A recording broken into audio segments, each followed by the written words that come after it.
Eto na naman tayo mga katips. Sa pag-uwi ko, gamit ang aking motorsiklo, itong makina na ito ay tila naging extension ng aking pagkatao.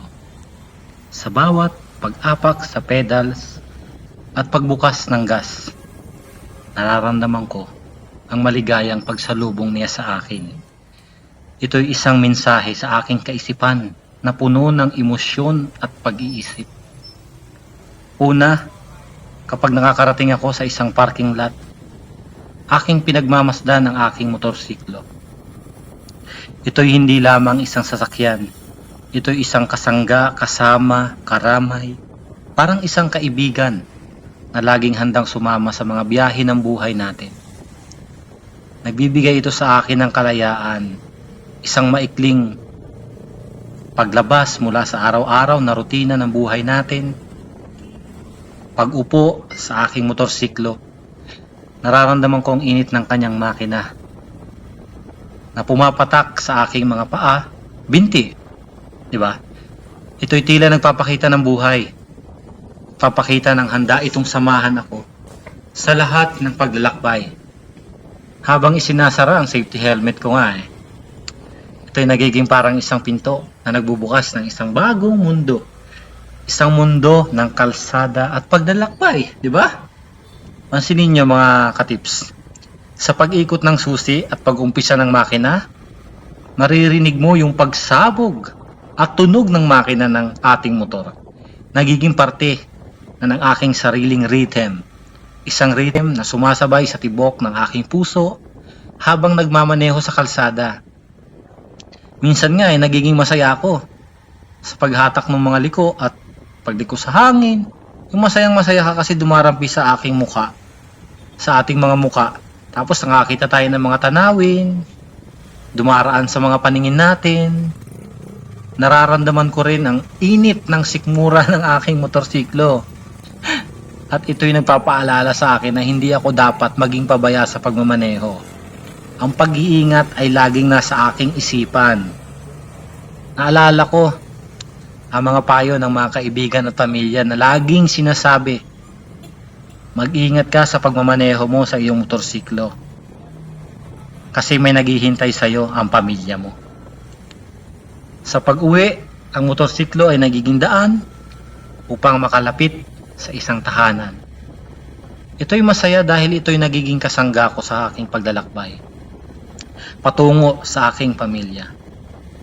Ang pagtigil sa harap ng aming tahanan ay tila isang paglisan sa mundo ng kalsada at pagbabalik sa mundo ng pagmamahal at pag-aalaga.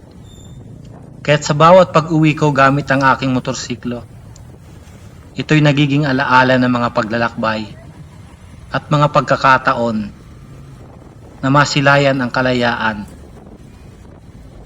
Ito'y may mensahe sa aking isipan na puno ng pagmamahal at pasasalamat sa makina na ito.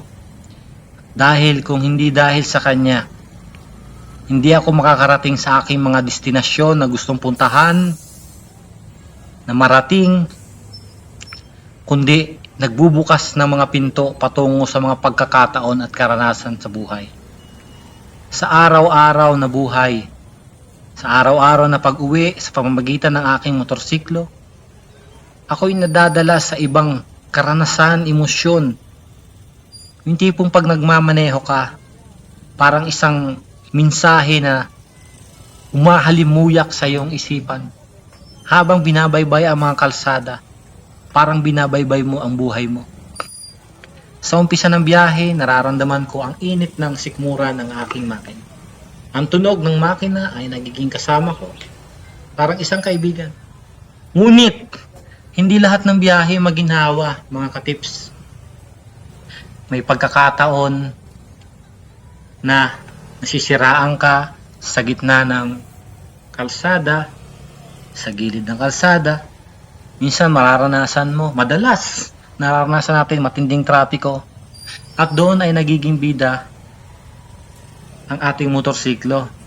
Kasi pwede tayong sumingit basta may angkop na pag-iingat.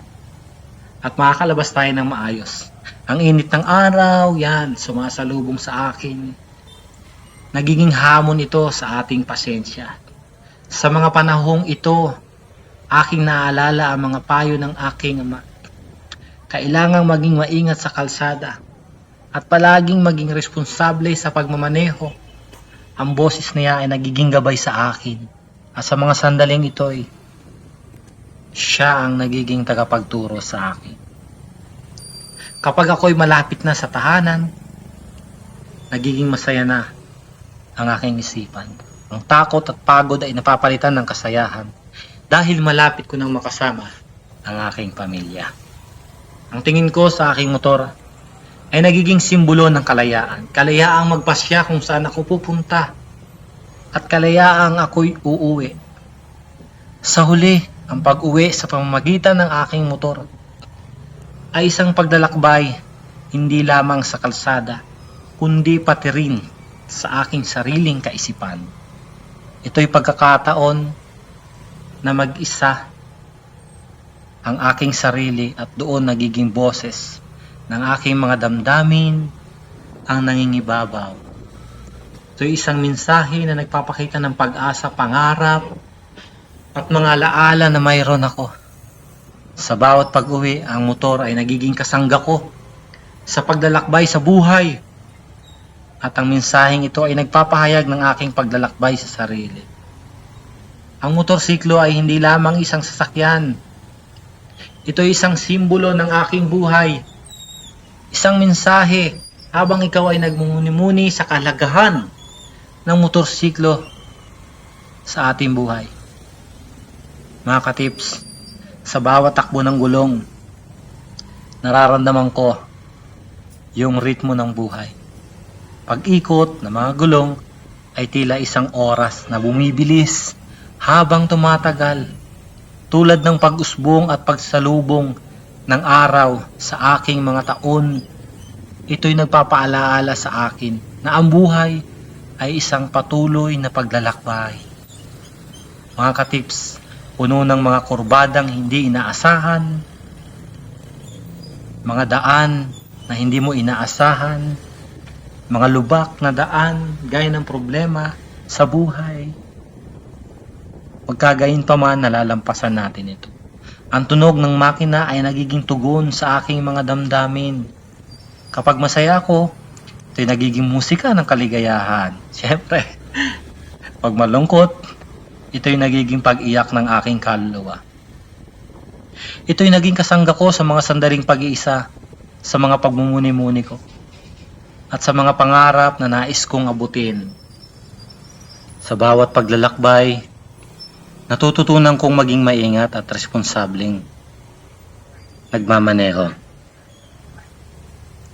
Ito'y nagtuturo sa akin na magdesisyon sa mga pagkakataon na hindi inaasahan. Tulad ng pagtuturo sa akin na mag-antabay sa aking mga nakikita sa kalsada, may mga hindi ka inaasahan na pwede mangyari. Ang motorsiklo ay hindi lamang isang kasangga sa paglalakbay. Ito'y isang guro sa akin at nagbibigay ng mga aral sa buhay. Ngunit higit sa lahat, ang motorsiklo ay nagdadala sa akin ng mga kaibigan at mga pagkakataon na hindi ko makakalimutan.